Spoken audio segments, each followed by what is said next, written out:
ठीक है। तो आज के चैप्टर का नाम है ग्रेविटेशन। और आपने देखा होगा कि मतलब कोई भी चीज़ जब ऊपर से गिरती है तो हमेशा नीचे ही गिरती है। ठीक है, कोई भी चीज़ हो वो हमेशा ऊपर से नीचे ही गिरती है। ऐसा किस वजह से होता है? तो ऐसा जो है एक फोर्स की वजह से होता है जिसे अपन ग्रेविटेशनल फोर्स कहते हैं।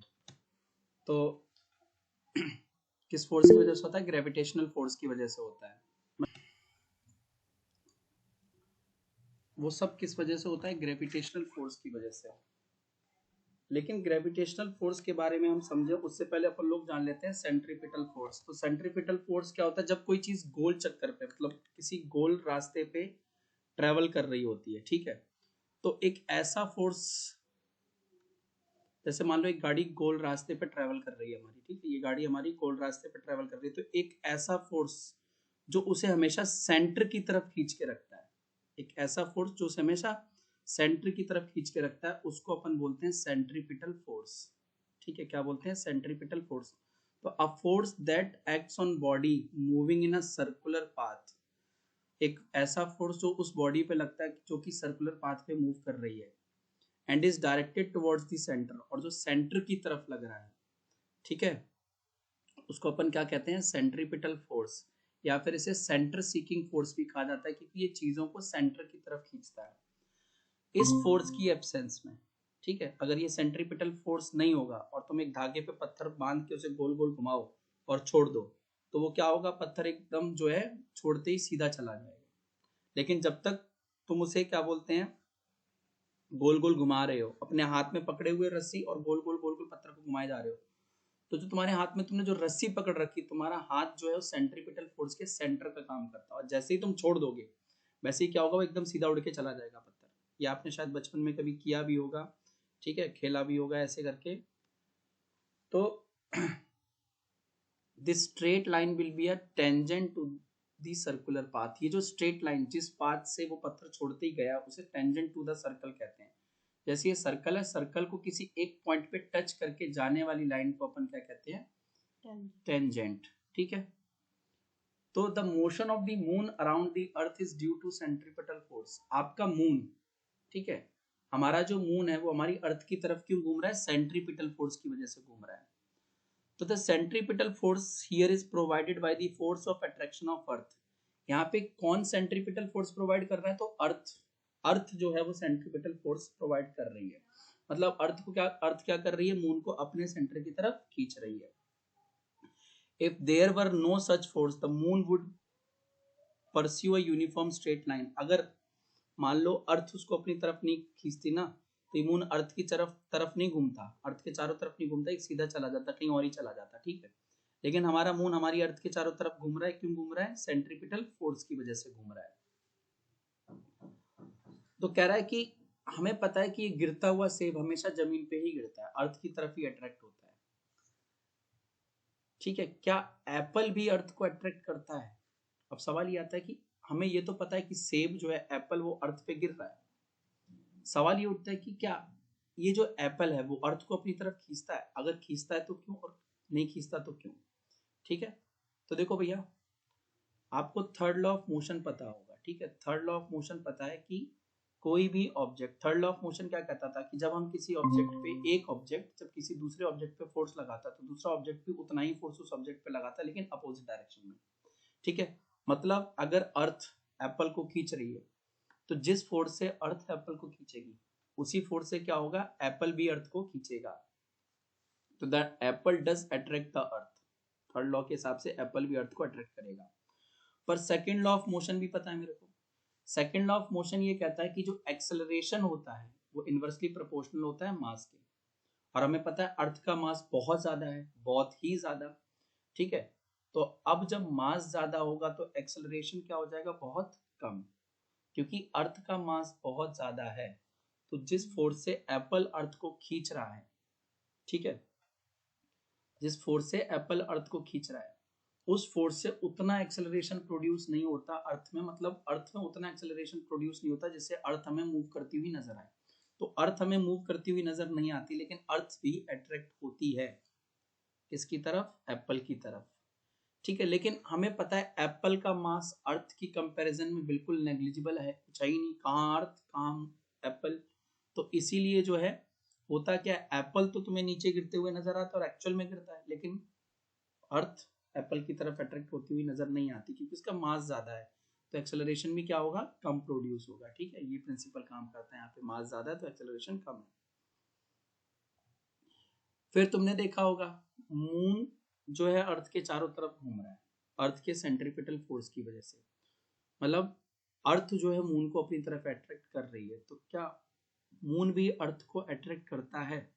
ठीक है, या क्वेश्चन है why the earth does not move towards the moon. Earth जो है हमारी, अर्थ हमारी पृथ्वी, अर्थ वो मून की तरफ मूव क्यों नहीं करती? देखो, तो again third law of motion से हमें पता है कि जितने फोर्स से अर्थ, जिस फोर्स से अर्थ मून को अपनी तरफ खींच रही है, उतने ही फोर्स से मून भी क्या कर रहा है, अर्थ को अपनी तरफ खींच रहा है। लेकिन अगेन हमें पता है कि जो एक्सेलरेशन होता है वो इनवर्सली प्रोपोर्शनल होता है किसके, मास के।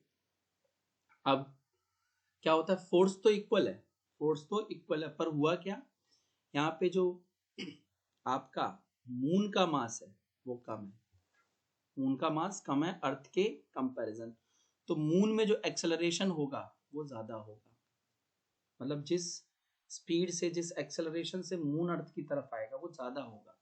लेकिन मून का है, लेकिन जो मास ऑफ अर्थ है वो बहुत ज्यादा है मून से, अर्थ का मास जो है मून से बहुत ज्यादा है, तो क्या होगा, अर्थ में एक्सेलरेशन बहुत कम प्रोड्यूस होगा, मतलब अर्थ जो है मून की तरफ बहुत स्लोली या नेग्लिजिबल मूव करती हुई नजर आएगी।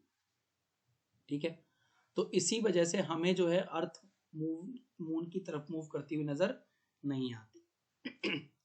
तो हमारे सोलर सिस्टम में जितने भी प्लैनेट्स हैं सब सन के चारों तरफ घूमते हैं, सेम सेम लॉजिक है, same by arguing the same way we can say that there exist a force of attraction between the sun and the planet, मतलब सन और प्लैनेट्स के बीच में भी एक फोर्स ऑफ अट्रैक्शन है।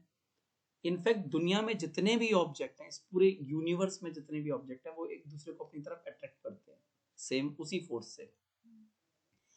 जिस फोर्स ऑफ अट्रैक्शन से ऑब्जेक्ट, यूनिवर्स के ऑब्जेक्ट एक दूसरे को खींचते हैं उसे अपन कहते हैं gravitational force. The force of attraction between objects in the universe, universe के ऑब्जेक्ट जिस फोर्स से एक दूसरे को अपनी तरफ खींच रहे हैं उसे अपन बोलते हैं बेटा ग्रेविटेशनल फोर्स। क्या बोलते हैं, ग्रेविटेशनल फोर्स। तो अब हम बात करते हैं यूनिवर्सल लॉ ऑफ ग्रेविटेशन।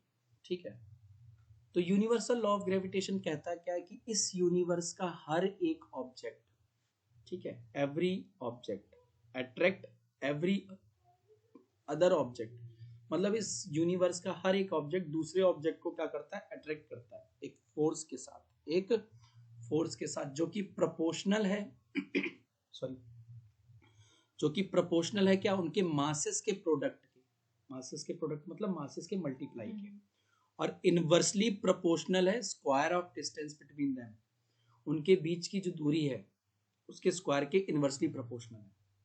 और ये फोर्स कहाँ लगता है, along the line joining the centre of two objects, मतलब ये फोर्स जो लग रहा है वो दोनों ऑब्जेक्ट के सेंटर्स को ज्वाइन करती हुई एक लाइन, इमेजिनरी लाइन के बीच में लगता है ये फोर्स, इस डायरेक्शन में लगता है, इस डायरेक्शन में, एक ऐसी लाइन जो दोनों के सेंटर्स को ज्वाइन कर रही है, उस लाइन में ये फोर्स लग रहा होता है हमारा। ठीक, तो अब हमें इसकी डेरिवेशन करनी है, अब हमें क्या करना है, इसकी डेरिवेशन करनी है। तो मान लो देखो ये मेरा पहला ऑब्जेक्ट है, बड़ा ऑब्जेक्ट है, इसका मास ले लिया कैपिटल एम, और ये दूसरा ऑब्जेक्ट है जिसका मास ले लिया बेटा हमने स्मॉल एम, और इनके सेंटर्स के बीच की जो दूरी है उसको हमने ले लिया डी, उसके बीच के डिस्टेंस को क्या ले लिया, डी। तो इनके बीच में जो फोर्स ऑफ अट्रैक्शन है ना, फोर्स ऑफ अट्रैक्शन इन दोनों ऑब्जेक्ट के बीच में, ये ऑब्जेक्ट ए और ऑब्जेक्ट बी, इनके बीच में जो फोर्स ऑफ अट्रैक्शन है वो दिया जाता है G M into M by D square, ये फॉर्मूला होगा। ठीक है, तो अब हमें इसकी करनी है डेरिवेशन, अब इसकी हमें क्या करनी है, डेरिवेशन। तो आप ये डायग्राम बहुत अच्छे से देखना, यहाँ पे हमने क्या किए, दो ऑब्जेक्ट लिए हैं बेटा। ठीक है, यहाँ पे हमने क्या लिए हैं, दो ऑब्जेक्ट लिए हैं। पहले ऑब्जेक्ट का मास दिख रहा है आपको कैपिटल एम और दूसरे ऑब्जेक्ट का मास स्मॉल एम, और दोनों के सेंटर के बीच की दूरी कितनी है, कैपिटल नहीं स्मॉल डी, दोनों के सेंटर के बीच की दूरी कितनी है, स्मॉल डी। तो वही मैंने बोला, let the two object having mass capital M and small M and the distance between their centre is D, उनके सेंटर के बीच की दूरी कितनी है, डी।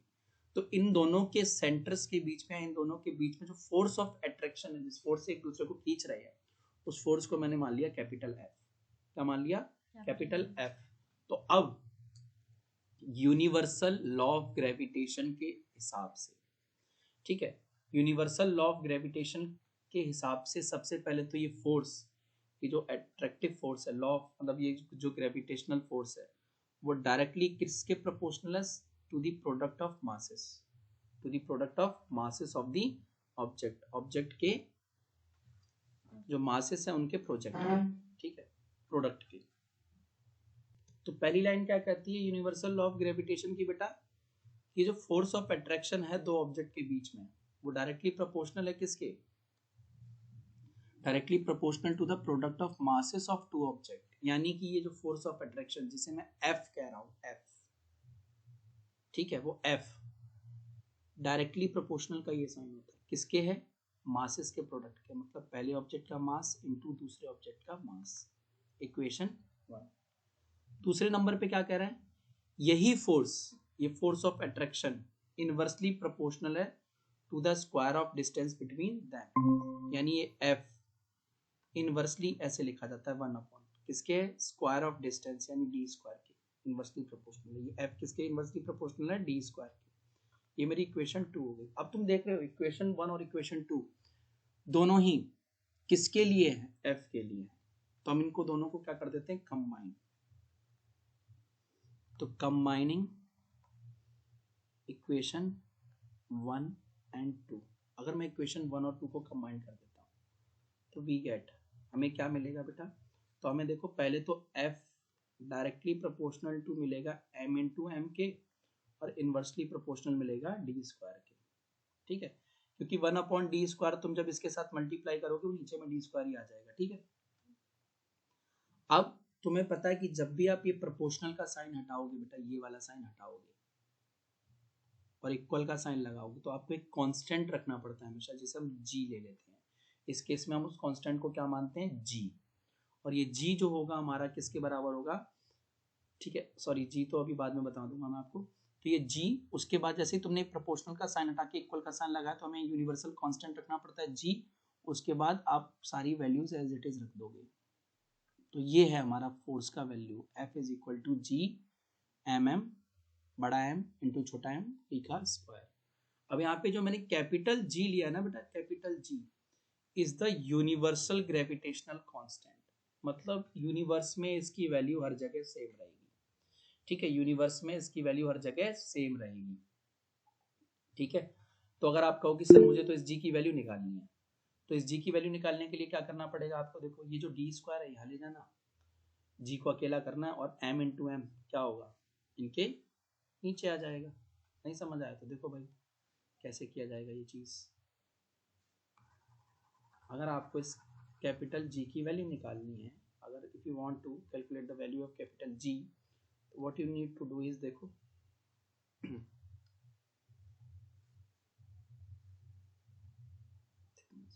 चलो देखो, तो मेरे पास क्या था? F इज इक्वल टू था बेटा G m m by T square, पर मुझे तो कैपिटल G की वैल्यू निकालनी है, तो ये तो चला गया F into D square equal to क्या आ जाएगा? G m इंटू एम, पर मुझे तो कैपिटल G की वैल्यू चाहिए, तो कैपिटल G को अकेला छोड़ा, m इंटू एम यहाँ मल्टीप्लाई में था, दूसरी साइड आके डिवाइड हो जाएगा, ठीक है। ये वैल्यू आप बाकी फिर f की वैल्यू, d की वैल्यू, m की वैल्यू और छोटे m की वैल्यू पुट कर दोगे तो आपकी कैपिटल G की वैल्यू आ जाएगी। बाकी आपके यूनिवर्सल ग्रेविटेशनल कांस्टेंट तक की डेरिवेशन आती है तो आप यहाँ तक करके आएंगे। ये लाइन के ऊपर जो भी है वो सारा यूनिवर्सल ग्रेविटेशनल कांस्टेंट है। शुरू कहाँ से करेंगे? तो देखो बेटा आप, ठीक है, जब आपके पेपर में आएगा तो आपको शुरू यहाँ से करनी, यहाँ से शुरू करनी है, और इसके बाद जो भी कुछ लिखा है यहाँ तक, इस लाइन तक, इस वाली लाइन तक आपको सब कुछ लिखना है, तब कहीं जाके आपको 3 नंबर का क्वेश्चन है तो 3 नंबर मिलेगा। कुछ भी छोड़ा तो आपके क्वेश्चन में से नंबर कट जाएंगे, ठीक है। आई होप यहाँ तक क्लियर हुआ होगा। तो बाकी अगर मैं कैपिटल G की वैल्यू की बात करूं, तो कैपिटल G की वैल्यू जो निकाली गई है वो कैसे निकाली गई है? 6 पॉइंट कितनी निकाली गई है? 6.673 इंटू 10 की power -11, 6.673 into 10⁻⁻11 newton metre square पर केजी स्क्वायर। ये वैल्यू आपको याद करनी है बेटा, ठीक है। पढ़ते क्या है, 6.673 इंटू 10⁻⁻11 न्यूटन मीटर स्क्वायर, और ये क्योंकि -2 है तो पर केजी स्क्वायर, ठीक है, पर केजी स्क्वायर ये वैल्यू है जी की। तो देखो बेटा, अगर आप एग्जाम्पल 10.1 पढ़ते हैं, ठीक है, आपकी बुक में जो एग्जाम्पल 10.1 दिया है, अगर आप उसको 9.1 पुरानी बुक के हिसाब से 10.1 और नई के हिसाब से 9.1, तो लिखा होगा द मास ऑफ द अर्थ, आप इसको कैपिटल एम ले लेना, और ये कितना दिया हुआ है 6 इंटू 10⁻24 kg।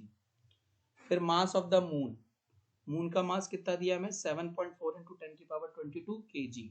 और क्या बोला है कि जो डिस्टेंस है इन दोनों के सेंटर्स के बीच में वो है 3.84 इंटू 10⁵ किलोमीटर। पर आपको पता है कि ऐसा यूनिट जो है मीटर होती है, तो किलोमीटर को मीटर में चेंज करने के लिए देखो यहाँ तक तो सेम ही है, तो किलोमीटर में 1000 से और मल्टीप्लाई कर दो, तो जैसे ही तुम 1000 से मल्टीप्लाई करोगे, 1000 का मतलब 10⁻3, तो पहले तो 3.84 इंटू 10⁵ तो दिया था, और 1000 का मतलब 10⁻3। अब आपको पता है जब भी बेसिस सेम होते हैं पावर क्या हो जाती है, ऐड, तो 5 + 3 10⁸ मीटर हो जाएगा। ये हमारा डिस्टेंस है मून और अर्थ के बीच में। और आपसे कहा है कि जो जी की वैल्यू आपको लेनी है वो 6.7 इंटू 10⁻⁻11 न्यूटन मीटर स्क्वायर पर केजी स्क्वायर लेके चलनी है। और आपको कैलकुलेट क्या करना है, तो कैलकुलेट करना है मून और अर्थ के बीच का फोर्स, एफ निकालना है आपको। What you need to calculate is F, आपको एफ निकालना है, आप ध्यान से रखें, ठीक है। इसमें कैलकुलेशन एरर्स होने के चांस है, बाकी आप लोग मतलब सारा खेल इसमें कैलकुलेशन एरर का हो सकता है, बाकी बहुत इजी एग्जांपल है, ठीक है। देखो, तो देखो बेटा, अब आपको पता है कि F इज इक्वल टू क्या होता है, G M by T square. तो बस वैल्यू रखो, जी की वैल्यू बोली थी 6.7 इंटू 10⁻⁻11 इंटू बेटा एम, कैपिटल एम की वैल्यू कितनी दी थी हमें, तो कैपिटल एम की वैल्यू दी थी 6 इंटू 10⁻24, ठीक है, ये कैपिटल एम की वैल्यू है। और फिर छोटे एम की वैल्यू कितनी दी है बेटा 7.4 इंटू 10⁻22, ये ऊपर की वैल्यूज हैं। अब तुम्हें डी की वैल्यू कितनी दी थी, तो डी की वैल्यू तुमने अभी जस्ट निकाली थी, याद होगा तुम्हें 3.84 इंटू 10⁸, और इसका क्या कर देना है स्क्वायर, ठीक है, इसका हमें क्या करना है स्क्वायर। तो अब देखो इनको ना मैं बताता हूँ, कभी भी तुमसे गलती ना हो तो कैसे सॉल्व करते हैं। जितने भी नंबर्स हैं उनको एक साथ लिख लो, 6.6 7 इंटू 6 इंटू 7.4, और जितनी भी 10 की पावर है वो एक साथ लिख लो, इंटू 10⁻24 इंटू 10⁻22, और नीचे स्क्वायर वाली टर्म को पता है कैसे लिखा करो, 3.84 इंटू 3.84, क्योंकि स्क्वायर है तो इसका भी स्क्वायर होगा और उसका भी होगा, और 10⁸ इंटू 10⁸। तो अब ऊपर वाले सारे नंबर एक साथ मल्टीप्लाई करेंगे अपन, तो ये सारे 3 नंबर मल्टीप्लाई करके बेटा हमारा आंसर आया 297.48। और ये देखो 10 की पावर, सबकी बेसिस सेम है तो पावर ऐड होंगी, तो 10⁻11 + 24 + 22, ठीक है। अब नीचे वाले नंबर को भी मल्टीप्लाई करेंगे अपन, ये आंसर आया हमारा। तो अब देखो थोड़ी देर ना हम क्या करते हैं, पहले पावर वाला खेल खत्म कर देते हैं, ठीक है, जो हमारा पावर वाला खेल है वो हम निपटा देते हैं थोड़ा। 297.48 को भी टच नहीं करेंगे, पावर वाली चीजें खत्म करते हैं। तो 24 + 22 आता है बेटा 46, और 46 में से 11 माइनस करते हैं तो 35, तो 10 की पावर 35 आ गई, और ये आ जाएगी 14.756 इंटू 10 की पावर 16, ठीक है। अब ये जो दो नंबर है ना 297.48 और 14.756, इनको आपस में मल्टीप्लाई कर लो, और ये तुम्हें पता है पावर सेम है और क्या बोलते हैं बेसिस सेम है ना, और डिवाइड में है तो पावर माइनस हो जाती है, ठीक है। तो ये नंबर तो डिवाइड करके बेटा इतना आया, और देखो अब इंटू 10 की पावर 35 माइनस 16, पावर माइनस हो जाएंगी ना 10 की, तो देखो ये आ जाएगा 20 पॉइंट, ठीक है, कितना है ये आ रहा है तुम्हारा 20.159 इंटू 10 की पावर 19। पर अगर आपको याद हो, ठीक है, मैथ्स के बेसिक रूल्स तो पता है वो क्या कहते थे कि ना आपको हमेशा स्टैंडर्ड नोटेशन में लिखनी चाहिए। तो स्टैंडर्ड नोटेशन ये कहता है फर्स्ट नंबर के बाद पॉइंट होगा, और जब भी आप पॉइंट को बढ़ाओगे इस तरफ राइट की लेफ्ट की तरफ लेके जाओगे तो पावर एक एक ऐड होती जाएगी, जितनी जितनी प्लेस आगे बढ़ाओगे उतनी उतनी ऐड हो जाती है। तो ये तुम्हारा हो जाएगा बेटा देखो 2.0159 इंटू 10 की पावर 20। अब आप इसको राउंड ऑफ कर दो, ठीक है, इसको यहाँ से राउंड ऑफ कर दो, 5 है तो ये एक प्लेस बढ़ जाएगा, तो ये हो जाएगा 2.02 इंटू 10 की पावर 20 न्यूटन फोर्स। तो हमारे फोर्स की वैल्यू आ जाएगी, ठीक है। अब आगे देखो, तो ये जो यूनिवर्सल लॉ ऑफ ग्रेविटेशन है इसकी जरूरत क्या है, क्या इंपॉर्टेंस है, ये भी 3 नंबर का 2 नंबर का क्वेश्चन है, तो भैया आप याद करके जाना। 2 नंबर का क्वेश्चन है बेसिकली, ठीक है, 2 नंबर में पूछा जाता है, आपको चारों पॉइंट लिख के आने पड़ेंगे।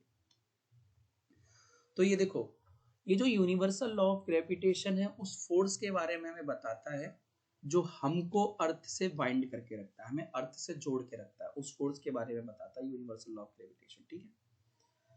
इसके अलावा ये यूनिवर्सल लॉ ऑफ ग्रेविटेशन हमें उस फोर्स के बारे में बताता है जो फोर्स मून को अर्थ के चारों तरफ घूमने में हेल्प करता है, ठीक है। यही फोर्स हमें उस फोर्स के बारे में बताता है जो प्लैनेट्स को सन के चारों तरफ घूमने में मदद करता है। ये फोर्स एक्सप्लेन करता है कि जो मून और सन की वजह से हाई टाइड्स लो टाइड्स आती हैं समुद्र में, उसके बारे में भी हमें बताता है, ठीक है। तो इसलिए ये यूनिवर्सल लॉ ऑफ ग्रेविटेशन हमारे लिए बहुत इंपॉर्टेंट हो जाता है। अब बात आती है फ्री फॉल की। तो फ्री फॉल क्या होता है, तो जब कभी कोई भी ऑब्जेक्ट, ठीक है, whenever an object fall towards the earth, जब कोई भी चीज अर्थ की तरफ गिरती है, under the earth gravitational force alone, सिर्फ और सिर्फ अर्थ के ग्रेविटेशनल फोर्स की वजह से, ठीक है, तो हम ऐसा कहते हैं कि ऑब्जेक्ट है फ्री फॉल में। ऑब्जेक्ट किस में है, फ्री फॉल में, मतलब सिर्फ अर्थ के ग्रेविटेशनल फोर्स की वजह से अगर कोई चीज नीचे गिर रही है तो वो चीज क्या कहलाएगी, वो चीज कहलाएगी कि भैया वो फ्री फॉल में है, ठीक है। तो अब पूछता है कि क्या फ्री फॉल में वेलोसिटी में चेंज होता है ऑब्जेक्ट की, जब ऑब्जेक्ट फ्री फॉल में होता है तो क्या उसकी वेलोसिटी में चेंज होता है।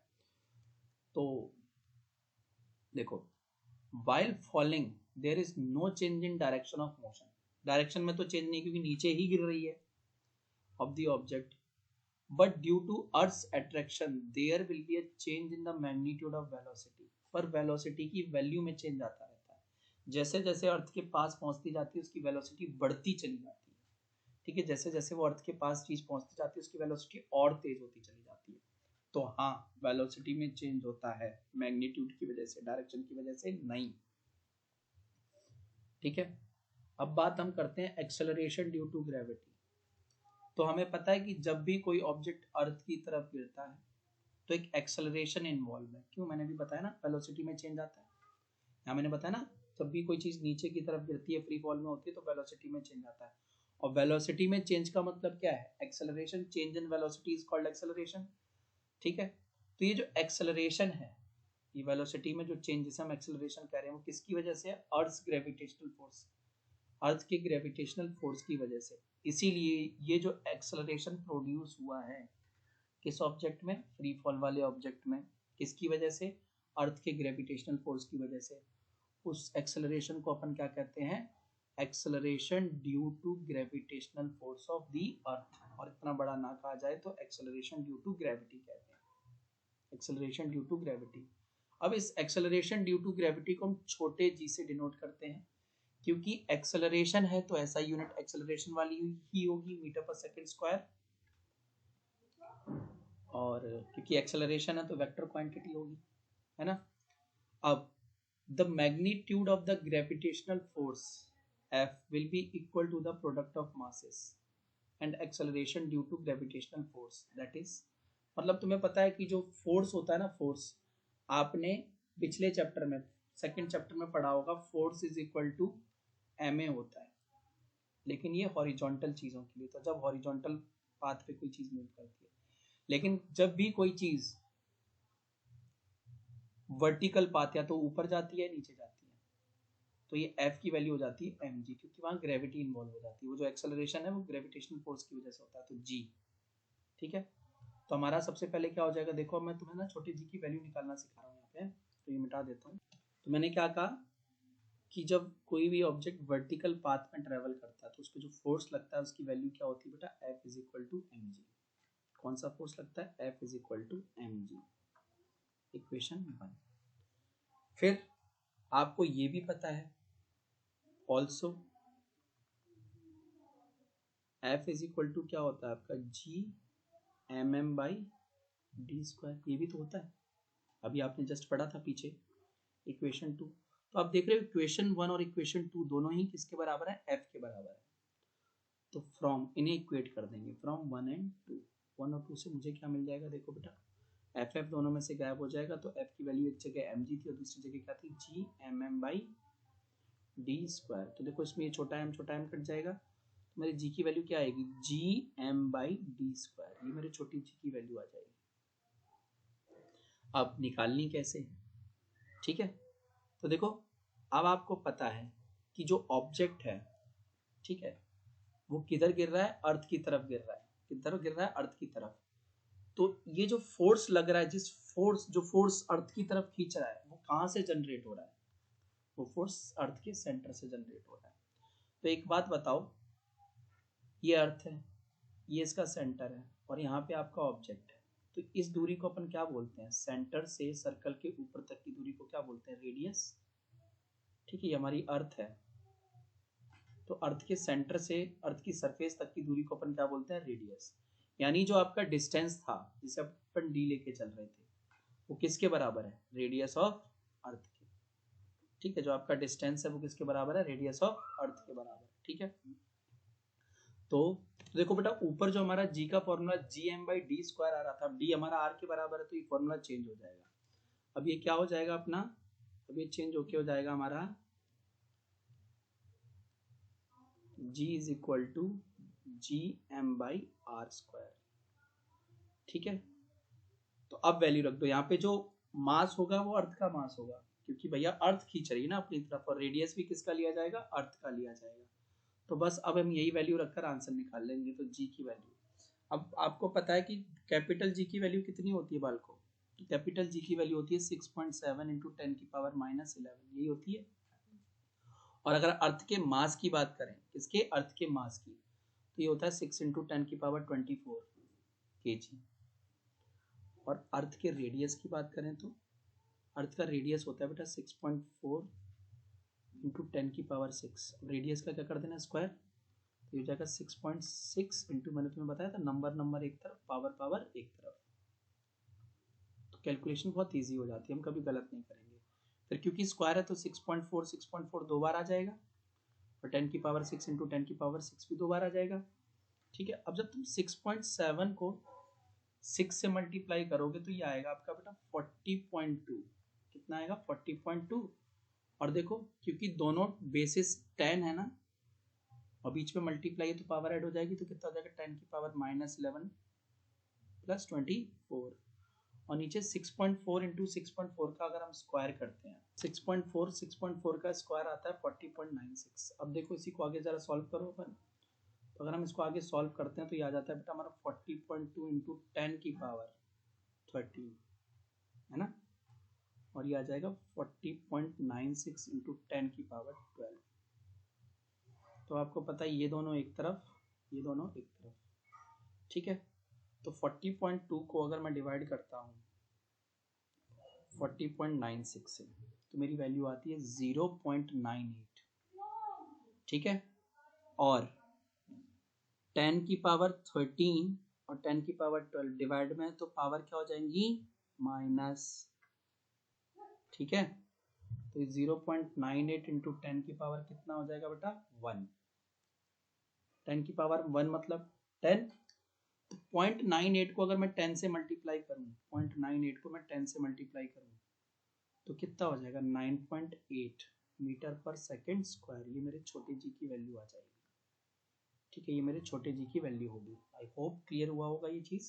ठीक है, लेकिन अब सवाल ये आता है कि क्या ये जी की वैल्यू कांस्टेंट है, नहीं, छोटे जी की वैल्यू कांस्टेंट नहीं है, जबकि बड़े जी की वैल्यू कांस्टेंट है। ठीक है, अब होता क्या है आपको पता होगा, जैसे आप बचपन में पढ़ते आ रहे थे ना कि अर्थ एक स्फेरिकल शेप की है, वो गलत है एक्चुअली। अर्थ का जो शेप है वो स्फेरिकल नहीं है, इट्स अ जियोइड। जियोइड मतलब, जियोइड का मतलब अर्थ लाइक शेप, अर्थ का शेप जो है अर्थ लाइक। ठीक है, पता नहीं एकदम यूनिक बात पढ़ाई गई है क्लास 6 की ज्योग्राफी में, है ना, कि earth the shape of the earth is geoid, और जियोइड का मतलब गूगल पे सर्च करो तो अर्थ लाइक शेप। ठीक है, मैं तुम्हें बता देता हूँ ओवल शेप टाइप की, थोड़ी सी ओवल है। ठीक है, तो हमारी अर्थ कुछ इस टाइप की है, देखो मैंने डायग्राम बनाया ना ये, तो देखो ये क्या होता है, अर्थ पे ये जो लाइन उसको हॉरिजॉन्टली डिवाइड करती है उसे अपन कहते हैं बेटा इक्वेटर। ये अर्थ का यहाँ कहीं सेंटर होगा बिल्कुल बीचों बीच में, और जो वर्टिकली ये जो लाइन डिवाइड करती है तो ऊपर टॉप मोस्ट पे ये हमारा एक नॉर्थ पोल होता है और ये नीचे वाला साउथ पोल होता है।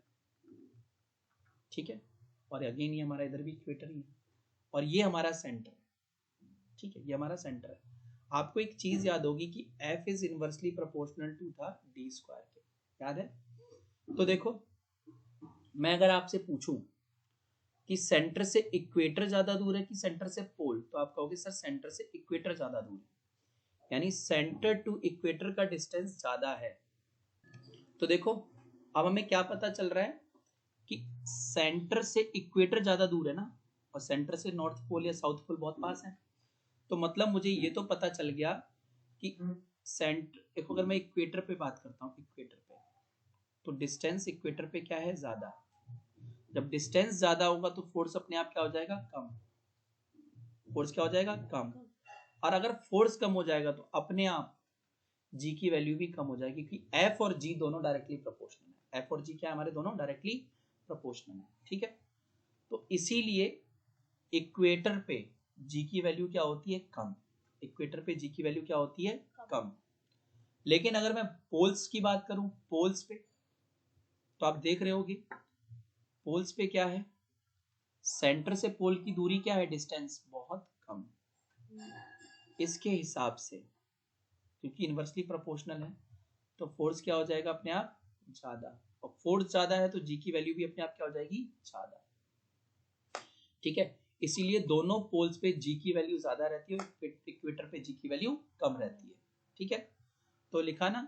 अब अच्छा एक चीज बताओ, मैं अगर इक्वेटर से, ये भी मैं यहां खड़ा हूं, से पोल की तरफ जाने लग जाऊं तो देखो पहले ये डिस्टेंस देखो, धीरे धीरे डिस्टेंस क्या हो रहा है, कम होता जा रहा है ना।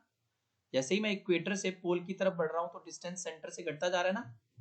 आप देख रहे हो ना, लाइन छोटी होती जा रही है और फाइनली पोल पे पहुंच गया तो सबसे छोटी होगी। तो हम इक्वेटर से पोल पे जाने पे डिस्टेंस क्या हो जाता है, कम। ठीक है, आप देख रहे हो ना, दोबारा समझाऊंगी। देखो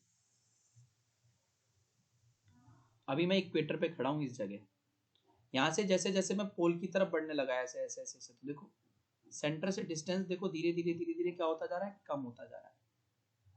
यानी equator to pole E to P distance क्या हो रहा है, डिक्रीज। तो जब भी डिस्टेंस डिक्रीज होगा तो फोर्स ऑफ अट्रैक्शन क्या हो जाएगा, इंक्रीज। और फोर्स ऑफ अट्रैक्शन इंक्रीज हो गया तो जी क्या हो जाएगा, अपने आप इंक्रीज। तो जब भी बेटा आप E to P equator to pole move करोगे तो जी की वैल्यू क्या होगी, इंक्रीज होगी। जी की वैल्यू क्या होगी, इंक्रीज। लेकिन अगर मैं उल्टा करूं, अभी मैं यहाँ पोल पे खड़ा हूं और धीरे धीरे धीरे धीरे मैं इक्वेटर की तरफ बढ़ने लग जाऊं, तो अब देखो ये लाइन क्या होती जा रही है, क्या होती जा रही है बेटा, लाइन ये बढ़ती जा रही है। यानी डिस्टेंस क्या हो रहा है, बढ़ रहा है पोल से इक्वेटर पे आने पे। ठीक है, पोल से इक्वेटर आने पे डिस्टेंस क्या हो रहा है, बढ़ रहा है ना। तो आपको पता है जब भी डिस्टेंस बढ़ेगा तो इसके हिसाब से फोर्स ऑफ अट्रैक्शन इंक्रीज, और फोर्स ऑफ अट्रैक्शन इंक्रीज और डिक्रीज होगा तो जी की वैल्यू भी क्या हो जाएगी, डिक्रीज। तो अब P2E पोल टू इक्वेटर में जी डिक्रीजेस, जी की वैल्यू डिक्रीजेस। अब पेपर में जाकर तुम क्या करते हो, खिचड़ी पका देते हो। खिचड़ी पकाने का मतलब उल्टा लिखाते हो। ठीक है, उल्टा लिखाते हो। होता है हमारे साथ भाई कि हमें पता है कि आंसर ये है, लेकिन हम कभी कभी उल्टा लिख देते हैं क्योंकि हम कंफ्यूज हो जाते हैं। तो कंफ्यूजन मिटाने के लिए मैंने तुम्हें एक ट्रिक सिखा देता हूँ। ठीक है, याद रख लेना, बहुत इजी ट्रिक है। तो आपको आई होप कि ABCD सबको आती होंगी। ठीक है, आती है सबको ABCD। तो देखो भैया, अगर आपको ABCD आती है तो जब मैं ABCD लिखूं तो मुझे पता है कि मेरा, देखो AB ऐसे लिखते जाऊं मैं तो E इधर E आता है, E 5वें नंबर पे आता है ऐसे, फिर P भी कुछ नंबर, P हमारा आता है बेटा 16 नंबर पे। तो अब आप बताओ ई बड़ा कि पी? पी बड़ा है। क्या बड़ा है? पी। एबीसीडी में पी बड़ा है ना नंबर के हिसाब से। तो पी बोले तो पोल, पोल पे जी की वैल्यू क्या होगी? मोल। और ई छोटा है, ई बोले तो इक्वेटर, इक्वेटर पे जी की वैल्यू क्या होगी? लेस। ठीक है, पोल इक्वेटर का क्लियर है। अब अगर मैं पोल टू इक्वेटर या इक्वेटर टू पोल मूव करूं तो इधर देखो, अब मैं इक्वेटर टू पोल जा रहा हूं, ई टू पी। तो ई टू पी देखो, ये 5 था, ये 16 था। ई टू पी जाने पे नंबर बढ़ रहे हैं कि घट रहे हैं? बढ़ रहे हैं, बढ़ रहे हैं ना। ई टू पी में देखो ना, 5 6 7 ऐसे 16 नंबर बढ़ रहे हैं। तो ये तुम्हें याद करने की ट्रिक बता रहा हूँ, लॉजिक नहीं ट्रिक है। तो जी की वैल्यू भी क्या करेगी? इंक्रीज करेगी। ठीक है। और अगर मैं पी टू ई आता हूँ 16 15 14 ऐसे करके 5, तो नंबर क्या हो रहे हैं? डिक्रीज हो रहे हैं। तो ऐसे याद रखना कि जी की वैल्यू भी क्या होगी? डिक्रीज होगी। ये ट्रिक है, ये ट्रिक, लॉजिक नहीं है। लॉजिक मैंने तुम्हें अभी जस्ट समझाया था। ठीक है, ना समझ आए तो एक बार रिवाइंड करके देख लेना आप लोग। चलो, तो हाँ, ये देखो मैंने यहाँ पे समझा दिया दोबारा से। निमोनिक स्पेलिंग, निमोनिक की कुछ गड़बड़ हो सकती है, गलत है एक्चुअल में। ठीक है, निमोनिक की स्पेलिंग होती है PNEMONIC। मैंने तो निमोनिया लिख दिया है। ठीक है, तो देख लेना आप, स्पेलिंग पे मत जाना, प्रोजेक्ट पे चले जाना। ठीक है, अब इसके बाद 3 equations of motion under the influence of earth's gravitational force. ठीक है, तो देखो भैया, आप ना फर्स्ट चैप्टर में 3 इक्वेशंस पढ़ी थी, ये v equal to U plus A T, S is equal to U T plus half A T square, V square minus C square is equal to 2as। Horizontal motion के लिए, horizontal motion के लिए मतलब नीचे नीचे। लेकिन vertical motion की जब बात आती है, वर्टिकल मोशन, वर्टिकल मोशन मतलब या तो आप ऊपर से नीचे जा रहे हो या नीचे से ऊपर जा रहे हो, तो उस केस में ये जो आपका a होता है वो g से रिप्लेस हो जाता है, और जो आपका s होता है वो h से, क्योंकि हाइट हो जाती है ना, डिस्टेंस की जगह हाइट होती है, तो फॉर्मूला बदलता है। ये फॉर्मूला किस में चेंज हो जाएगा? v equal to U plus G T, मतलब यहाँ पे a को g से रिप्लेस कर दिया है। और सेकंड वाला, तो जहाँ s था वहाँ h आ जाएगा, और जहाँ पे बेटा a था वहाँ g आ जाएगा, तो ये फॉर्मूला बन जाएगा h is equal to U T plus half G T square. फिर थर्ड वाला, v square minus C square is equal to 2as, a और s रिप्लेस होते हैं g और h से, तो v square minus C square is equal to 2gh। ये मेरे वर्टिकल मोशन की इक्वेशन है ये तीन। अब इसमें भी there is a catch. Catch क्या है? अगर मोशन डाउनवर्ड है, नीचे की तरफ कोई चीज नीचे गिर रही है, तो जी की वैल्यू पॉजिटिव लेनी है। और अगर कोई चीज ऊपर जा रही है, आपने नीचे से कुछ ऊपर फेंका है, तो मतलब अपवर्ड मोशन, तो जी की वैल्यू कैसी लेनी है? नेगेटिव। ये चीज याद रखना। क्वेश्चन में दी नहीं होगी, बोली नहीं होगी, तुम्हें अपना लॉजिक लगाना, दिमाग लगाना है। ठीक है, इतने बड़े तो हो गए हो कि दिमाग तो लगा ही लोगे। चलो, छोटे जी और बड़े जी में डिफरेंस। तो बड़ा जी, ठीक है, big G. G is the universal gravitational constant. जो कैपिटल जी होता है वो यूनिवर्सल ग्रेविटेशनल कांस्टेंट होता है, जबकि छोटा g, junior g, is acceleration due to gravity. Junior g पता है आपको क्या है? पहले दूरदर्शन पे एक वो आता था, वो सुपर हीरो का, जैसे शक्तिमान आता था वैसे ही जूनियर जी भी आता था सैटरडे को रात में। ठीक है, तो छोटा जी क्या है? Acceleration due to gravity. अब बेटा फिर दूसरे, देखो ये पहला डिफरेंस है दोनों का, पहला पहला। दूसरे में कुछ नहीं करना, दूसरे में दोनों की वैल्यू लिख दो। 6.67 इंटू 10 की पावर माइनस 11 न्यूटन मीटर पर न्यूटन मीटर स्क्वायर पर केजी स्क्वायर, यूनिट के साथ लिखनी है। और छोटे जी की वैल्यू इधर लिख दो दूसरे नंबर पे, अप्रॉक्स में ली जाती है 9.8 मीटर पर सेकेंड स्क्वायर। लेकिन ये भाई साहब, ये छोटे जी की वैल्यू ना वेरी करती रहती है, एक जगह से दूसरी जगह वेरी करती रहती है। अभी मैंने तुम्हें बताया था, पोल्स पे ज्यादा होती है, इक्वेटर पे कम होती है, बताए थे ना आपको।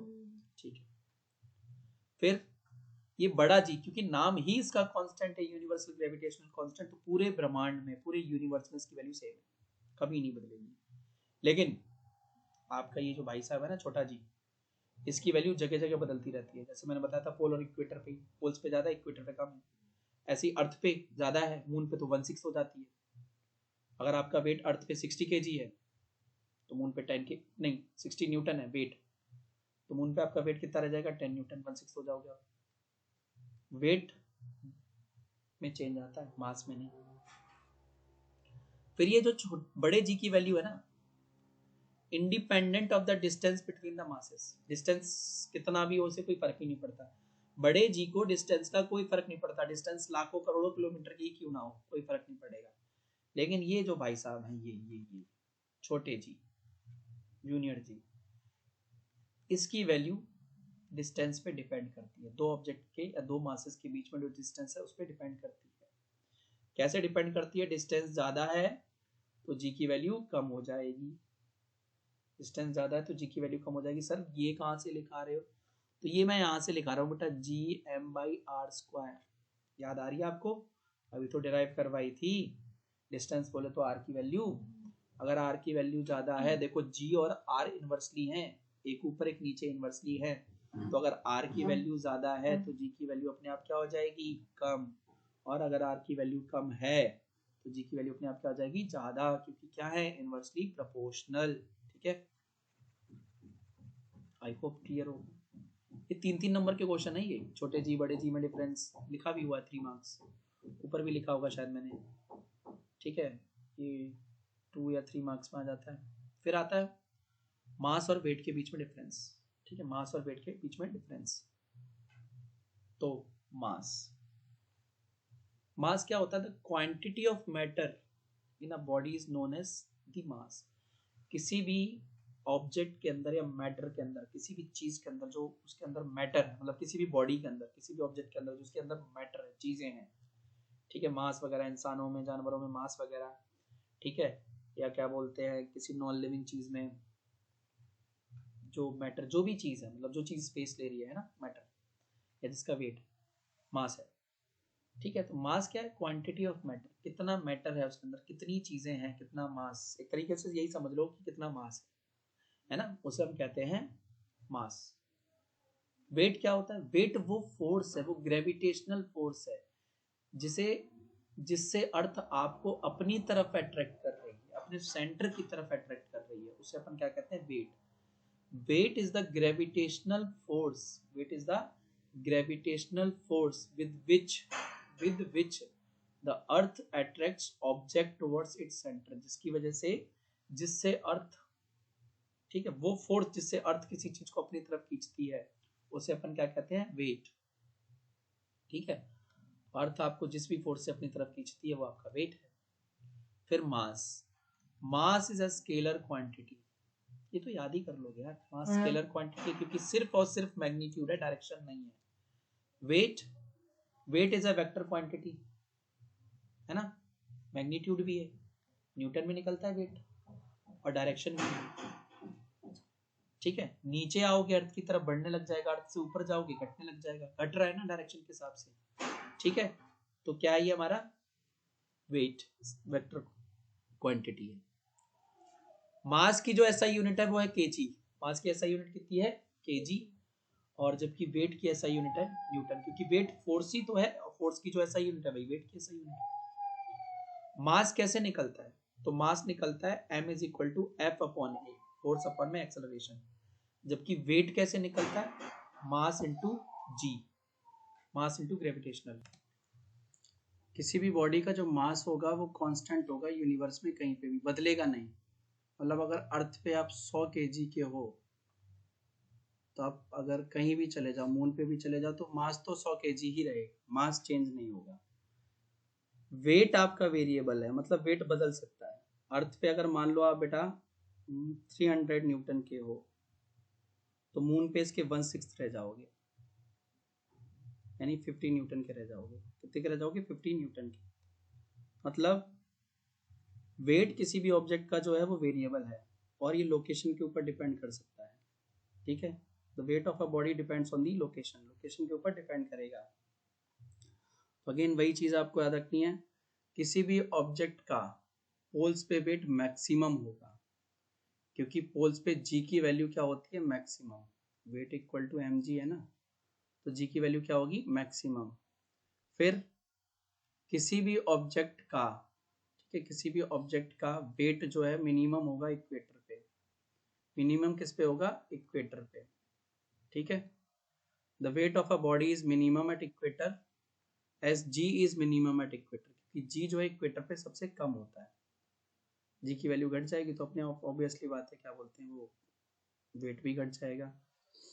अब यहाँ पे आपको याद रखना है, हाँ, तो किसी भी ऑब्जेक्ट का weight centre of the earth पे, अर्थ के सेंटर पे 0 होता है, ठीक है। अर्थ के सेंटर पे वेट इक्वल टू 0, क्यों? क्योंकि जी की वैल्यू 0 होती है सेंटर पे। सेंटर पे जी की वैल्यू 0 होती है तो ऑब्वियस सी बात है वेट भी क्या हो जाएगा? 0 हो जाएगा। वेट क्या हो जाएगा हमारा? 0, ठीक है। अब वेट, तो अभी बताया था आपको वेट क्या है। The weight of an object is the force with which it is attracted towards the earth, ठीक है। वेट क्या है? किसी भी ऑब्जेक्ट का वो फोर्स है, वो फोर्स जिसकी वजह से वो अर्थ की तरफ अट्रैक्ट हो रहा है, ठीक है। जिसकी वजह से वो अर्थ की तरफ अट्रैक्ट हो रहा है उसे अपन क्या कहते हैं? वेट, ठीक है। The weight of an object is the force with which, मतलब ये अर्थ है, ये अर्थ है और ये ऑब्जेक्ट है, जिस फोर्स से अर्थ इस ऑब्जेक्ट को अपने सेंटर की तरफ खींच रही है, वो फोर्स हमारा वेट कहलाता है। वो फोर्स हमारा क्या कहलाता है? वेट। तो हमें पता है F is equal to M A होता है और F is equal to M G भी होता है, क्योंकि एम ए तो ऐसा होता है और जी ऐसा होता है, ठीक है। वर्टिकल हॉरिजॉन्टल डिस्टेंस पे हम लोग एम ए यूज करते हैं और वर्टिकल डिस्टेंस पे अपन एम जी यूज करते हैं। और आपको पता है कि जो वेट है वही वो फोर्स के बराबर ही तो है, यानी डब्ल्यू एफ के बराबर है। तो जो तुम्हारा F is equal to M G था वो किस में कन्वर्ट हो जाएगा? W is equal to M G में। ऐसा यूनिट, क्योंकि वेट और फोर्स सेम है तो दोनों की ऐसा यूनिट सेम है, न्यूटन। क्या है? न्यूटन। फिर wait is directly proportional to the mass, that is weight is directly proportional to m, ठीक है। वेट जो है वो डायरेक्टली प्रोपोर्शनल होता है मास पे। फॉर्मूला पता है ना, F is equal to M G है ना, दोनों ऊपर ऊपर है, W और M डायरेक्टली प्रोपोर्शनल है, ठीक है। तो अगर भैया किसी ऑब्जेक्ट का मास ज्यादा होगा, ऑब्वियस सी बात है जो आदमी या जो चीज भारी भरकम होगी जिसका मास ज्यादा है, ठीक है, जिसका मास ज्यादा है उसका वेट अपने आप ज्यादा हो जाएगा, क्योंकि अर्थ उसको और तेजी से अपनी तरफ खींचेगी। लेकिन अगर किसी ऑब्जेक्ट का मास कम है, किसी ऑब्जेक्ट का मास कम है तो ऑब्वियसली उसका वेट क्या हो जाएगा? कम हो जाएगा, ठीक है। वेट क्या हो जाएगा? कम। तो हम एक लास्ट कैलकुलेशन कर लेते हैं, ठीक है, कि ना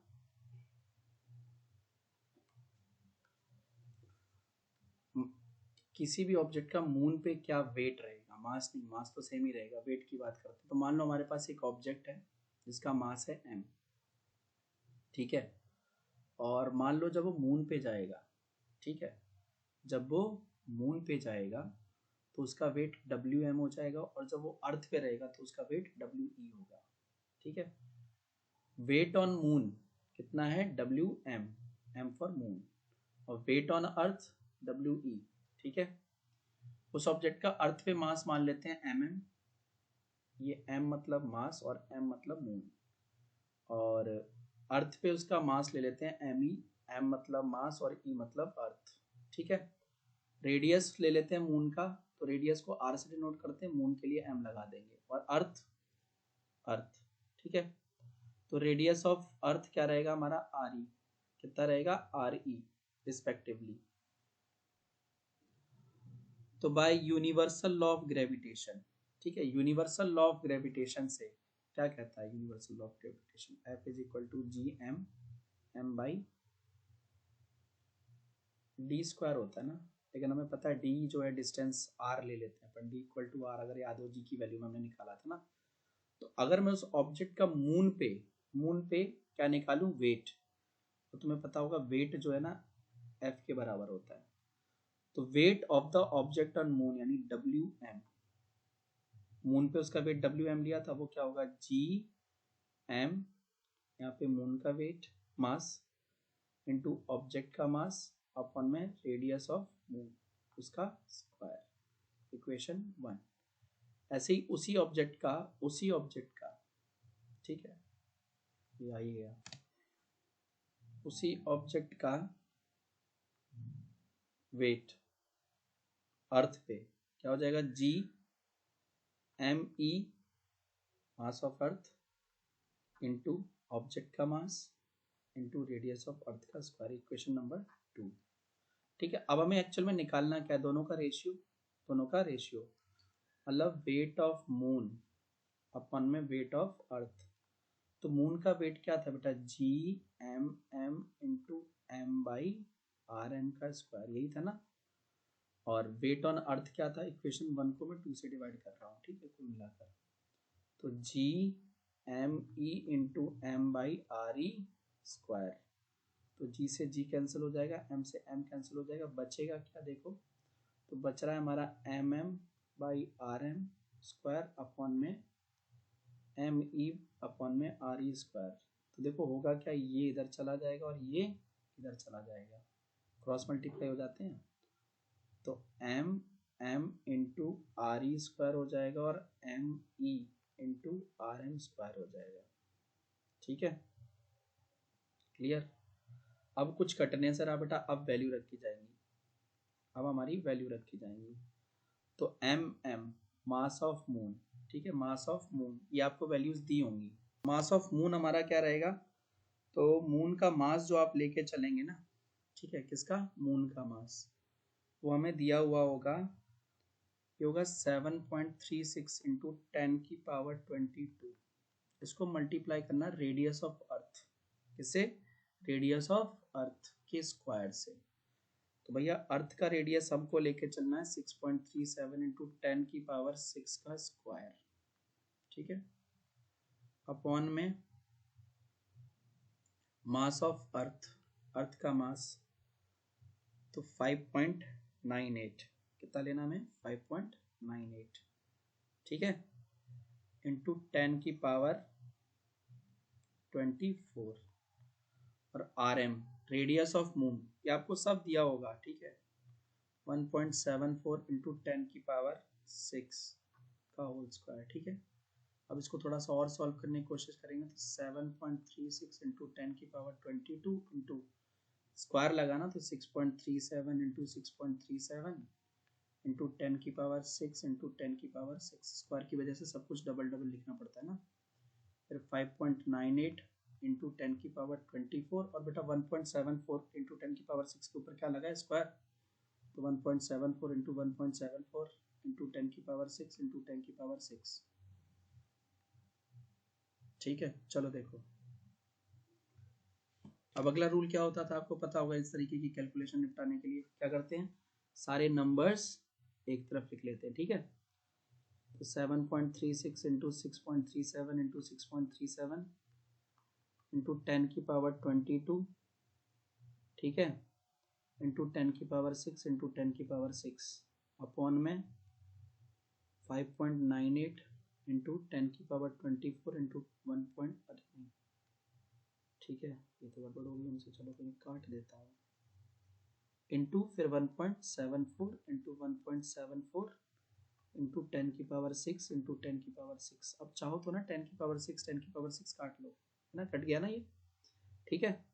अब ऊपर वाले सारे नंबर मल्टीप्लाई कर लो, नीचे वाले सारे नंबर मल्टीप्लाई कर लो, एक चीज छूट रही होगी, 10 की पावर 24, हाँ ये रही, ये वाली मैं छोड़ दी थी। तो जब आप मल्टीप्लाई करके लाओगे ना इन नंबर्स को, मैं बता देता हूँ आपको, 24 है ये, तो 7.36, तो ये सारा कैलकुलेशन करते करते करते करते हमारे पास ये वैल्यूज आ रही हैं, ठीक है, 298.64 इंटू 10 की पावर 22 अपॉन में 18.10 इंटू 10 की पावर 22। फिर बेटा तुम 298.64 को 18.10 से डिवाइड करोगे तो you will be getting something 16.5, ठीक है, इंटू अब 10 की पावर 22 माइनस 24 हो जाएगा, डिवाइड है ना, पावर माइनस हो जाएंगी, तो ये आएगा कितना हमारा, देखो 16.5 इंटू 10 की पावर माइनस 2। इसका मतलब क्या होता है, 16.5 10 की पावर माइनस 2 जो है नीचे चली जाएगी 10 की पावर 2, मतलब 16.5 बाई 100, ठीक है, कितना जाएगा 100, ठीक है, डिवाइड में 100, तो मतलब ये आपका बन जाएगा कुल मिलाकर, देखो अब मुझे पता है 165 अपन में 1000 लिख सकता हूँ इसको, ठीक है, 165 अपॉन में 1000, पॉइंट हटाया ना, तो यहाँ जीरो बढ़ जाएगा, इसको मैं डिवाइड करूंगा ना, जब डिवाइड करूंगा तो ये अप्रोक्सली 1/6 आ रहा हो। डिवाइड करके कितना आएगा 1/6, मतलब वेट ऑफ मून अपन में weight of earth is equal to 1/6। ठीक है, तो एक्चुअल में तुम्हें निकालना कहाँ है, मून पे। ऑब्जेक्ट का वेट कहाँ निकालना है, मून पे। तो मून को अकेला कर देंगे तो डब्ल्यू ई कहाँ चला जाएगा, 1/6 के साथ मल्टीप्लाई में।